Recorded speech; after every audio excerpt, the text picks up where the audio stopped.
भाई लोग, अगर मेहरारू के नैहरे जाए कह देबो अरे कहना क्या चाहते हो?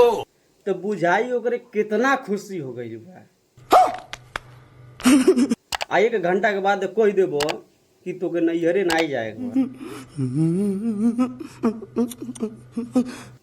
अगर चाकू रही ना तो साला पेट में पेल दे।